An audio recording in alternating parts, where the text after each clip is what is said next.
reading from John chapter 19. This is when Pilate is speaking to Jesus. Then saith Pilate unto him, Speakest thou not unto me? Knowest thou not that I have power to crucify thee, and have power to release thee? Jesus answered, Thou couldst have no power at all against me, except it were given thee from above. Therefore he that delivered me unto thee hath the greater sin. And from thenceforth Pilate sought to release him, but the Jews cried out, saying, If thou let this man go, thou art not Caesar's friend. Whosoever maketh himself a king speaketh against Caesar. When Pilate therefore heard this saying, he brought Jesus forth and sat down in the judgment seat in a place called the Pavement, but in the Hebrew Gabbatha. And it was the preparation of the Passover, and about the 6th hour. And he saith unto the Jews, Behold your king. But they cried out, Away with him, crucify him. Pilate saith unto them, Shall I crucify your king? And the chief priests answered, We have no king but Caesar. Then delivered he him therefore unto them to be crucified, and they took Jesus and led him away. And he, bearing his cross, went forth into the place called the place of the skull, which is called in Hebrew Golgotha, where they crucified him and two other with him on the either side of one, and Jesus in the midst. And Pilate wrote a title and put it on the cross, and the written was, Jesus of Nazareth, the King of the Jews. This title then read many of the Jews, for the place where Jesus was crucified was nigh to the city, and it was written in Hebrew and Greek and Latin. Then said the chief priests of the Jews and to Pilate, Write not the King of the Jews, but that he said, I am the King of the Jews. Pilate had answered, What I have written, I have written. Then the soldiers, when they had crucified Jesus, tore his garments and made 4 parts, to every soldier a part, and also his coat. Now the coat was without seam, woven from the top throughout. They said, therefore, among themselves, Let us not rent this, but cast lots for it, whose it shall be. The scripture might be fulfilled, which saith, They parted my raiment among them, and for my vesture they did cast lots. These things, therefore, the soldiers did. Now there stood by the cross of Jesus his mother and his mother's sister, Mary, the wife of Cleophas, and Mary Magdalene. When Jesus therefore saw his mother and the disciple standing by whom he loved, he said unto his mother, Woman, behold thy son. Then saith he to the disciples, Behold thy mother. And from that hour that disciple took her into his own home.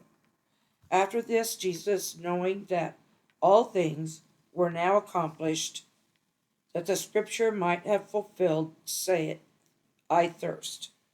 Now there was a vessel full of vinegar, and they filled a sponge with vinegar and put it upon hyssop and put it to his mouth. When Jesus therefore had received the vinegar, he said, "It is finished," and bowed his head and gave up the ghost. The Jews therefore, because it was the preparation that the bodies should not remain upon the cross on the Sabbath day, for the Sabbath day was an high day, besought Pilate that their legs might be broken and that they might be taken away. Then came the soldiers and brake the legs of the first and of the other which was crucified with him. But when they came to Jesus and saw that he was dead already, they broke not his legs. But one of the soldiers with the spear pierced his side, and forthwith came there out blood and water.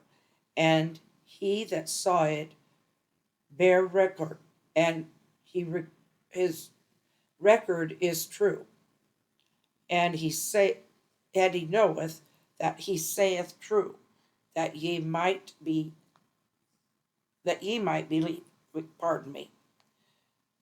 For these things were done, that the scripture would be fulfilled, and the bone of him shall not be broken.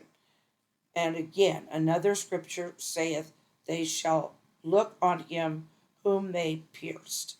And after this Joseph of Arimathea, being a disciple of Jesus, but secretly for fear of the Jews, he besought Pilate that he might take away the body of Jesus. And Pilate gave him leave, and he came therefore and took the body of Jesus.